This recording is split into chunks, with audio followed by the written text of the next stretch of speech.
What's up, YouTube family? Austin EV Only here. Today we've got a Tesla Model X 2023 long range. We're going to do the Unplugged Performance Camber Correction Kit. It's a pair of camber control arms that we're going to install. Then we'll take it over to the alignment shop, get it aligned, and then we'll get it back to the customer. Stay tuned and we'll show you how to do it. Coming up. My name's Kevin. I'm the owner of Austin EV Only. If you're new to the channel, we do repairs on all models of Tesla and the Chevy Volt, Fiat 500 electric, and the list is growing every day. If you're new here, we'd love it if you'd subscribe. It'd mean a lot to us and help others find our channel.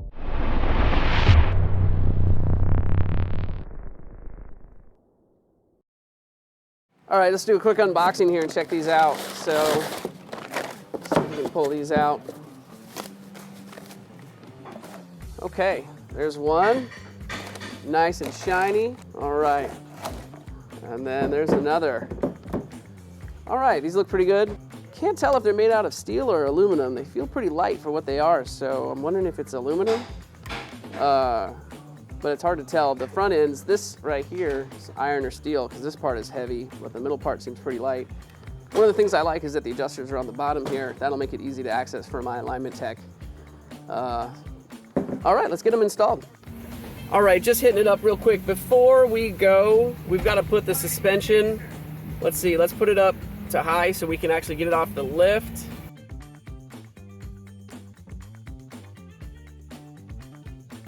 Okay, that went pretty quick, and now that that's done, we're going to come in there to service and put it in jack mode. This is very important. All right, and we're ready to jack it up.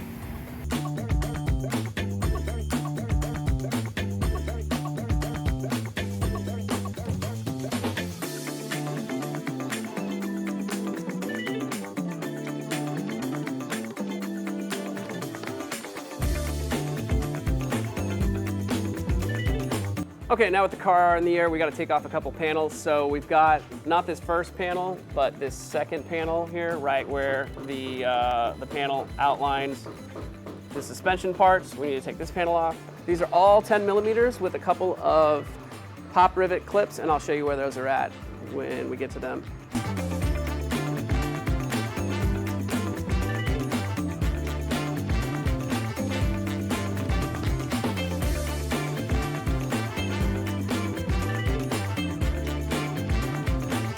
Okay, and then finally we are going to take off the pop rivets. There is one here, and then if we come around, we can see there's one right here. And then on the other side, same deal, right? One right there.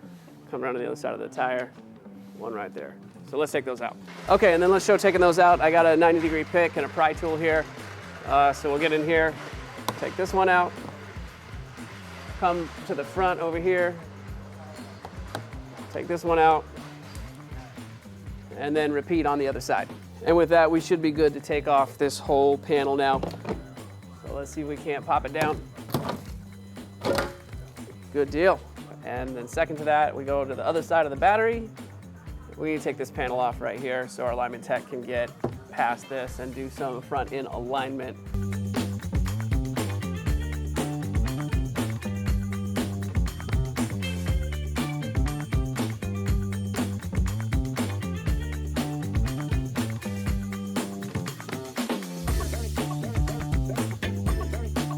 All right, and then there's four pop rivets, so I'm gonna use a pry angle tool. There's one right here.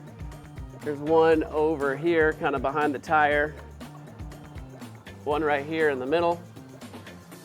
Other side of the tire. I guess that would make 5. And then the one up front here. So let's get those out.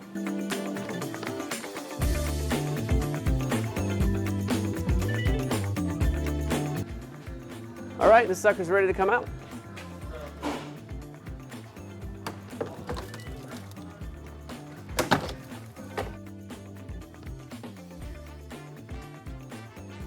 All right, so we're getting it nice and tight here. We're gonna take this piece off. You can use any pry tool. I prefer this one because it's a good separator. And you can kind of see this right here. It's called a Christmas tree because of the way it looks. So pop that out. Don't forget to put it back in when you're done. Great, now this is a 21 millimeter bolt. What I love about it is that's the exact same size we used to get off the lug nuts on the tires, so I can just keep on going. Sweet. Okay, and then you can see at the back of this control arm here that there are 2 bolts here.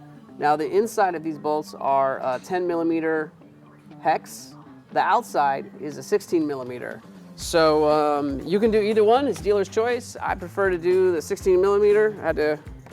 I realize it's maybe not the most common size, but seemed like a little more stable. So let's go ahead and take those out.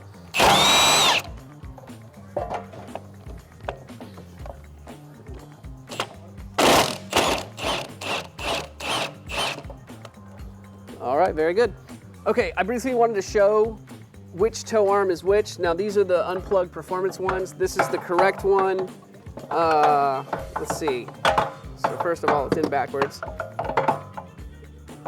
And the thing to notice about it is, first you've got to 100% make sure that these bolts here are facing down. These are the set screws or set bolts. So point those towards the ground. And then this guy kind of slides in here, put this up against the back, and you'll notice like there's a cutout here, so you're not bumping up against this one. Now, just for show, let me show you what it looks like when I try to put the wrong one in. Here, let's move that out of the way. All right, good enough.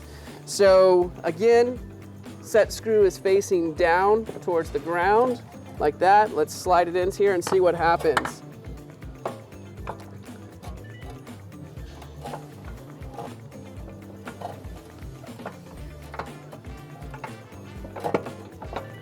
Okay, so it almost looks like it'll go. Let's pull this in even more.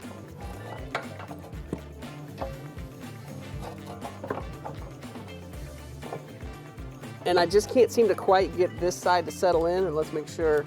So this side won't settle down, and why? Why won't it go down? And the reason is that this piece right here is bumping up against this screw right here. And so if it wasn't for that bumping right there, I would absolutely be like, oh yeah, it fits. This is the right size. This is the right place.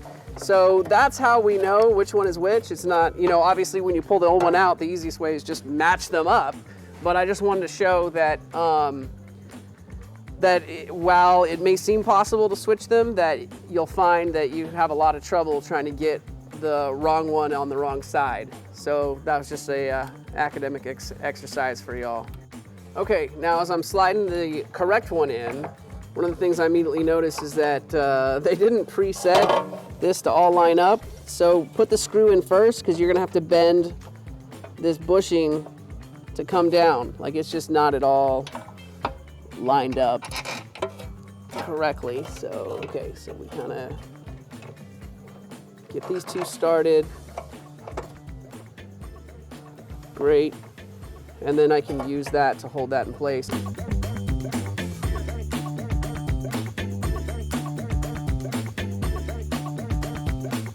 There we go. Okay, now that that's locked in. Okay, and as I push down on this piece here, now that the back is in place, let's see. So I can see that this is kind of way too far back.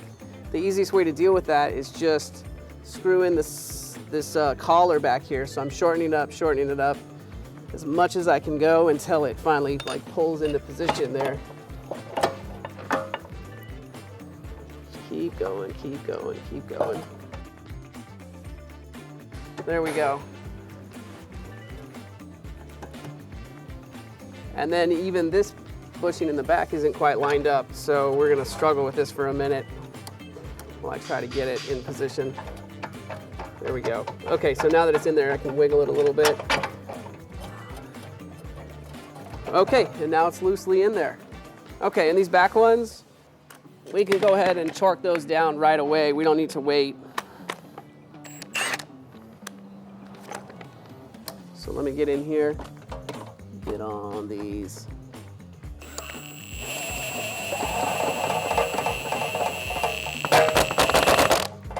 Cool.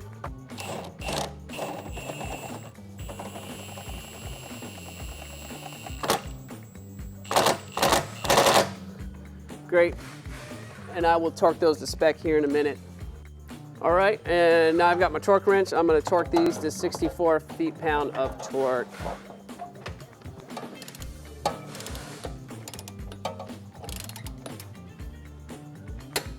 There we go. And by the way, I've got like double extensions on here. There we go. Let me back out to show you so you can see this big long extension getting in there. And that's how we do it. Okay, and before we torque down this 21 millimeter that's in the front, I need to preload the suspension. So I'm gonna use a pole jack to do that, but you can also do it on the ground using a regular jack.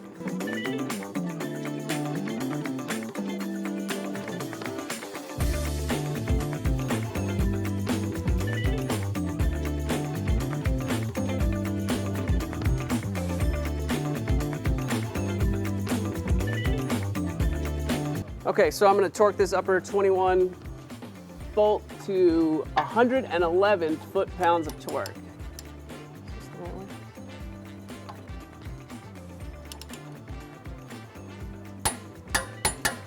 All right, there she is. Great. Here we have a view of the finished product with the Unplugged Performance camber arm installed. You will need this special spanner wrench with a specific pin size in order to properly adjust the Unplugged Performance camber arms. You're not going to find this spanner wrench in your local hardware store. And next we're going to take it over to the alignment rack and get this sucker aligned. For the rear suspension, we want to focus the rear camber to be approximately -0.05 to -0.65. Our alignment equipment doesn't do a second decimal place for the camber, so -0.7 will be just fine. And then for the front alignment, we gave it our best effort. We maxed out the capabilities of the front camber arms, and we were still not able to get it within spec. And this has been an ongoing problem I've seen. I'm surprised that nobody makes a camber correction kit for the front as of yet, because this is an ongoing problem that we're seeing quite frequently with Teslas. Well, that's all for today, folks. If you found this video helpful, please smash that like button, and more importantly, please subscribe. That's how we make more videos. Until next time, this is Austin EV Only.